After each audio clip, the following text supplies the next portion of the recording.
अचानक एका ट्रकमधून धान्याची गोण खाली पडते आणि थोड्या वेळात एक चिमणी दाणे टिपायला तिथं येते. ते पाहून कबूतर, कावळे असे अनेक पक्षी जमतात. त्या पक्ष्यांना आनंद झालेला असतो की आपल्याला दाणे मिळाले.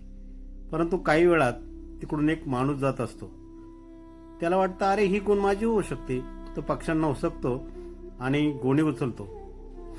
आपलंही असंच होतं ना. आपण आयुष्यभर गोणीत जमत बसतो. धन, मालमत्ता, नाव, प्रतिष्ठा सगळं जमत बसतो आणि एक दिवस त्या ट्रक सारखं निघून जातो. मागे उरते फक्त गोणीच.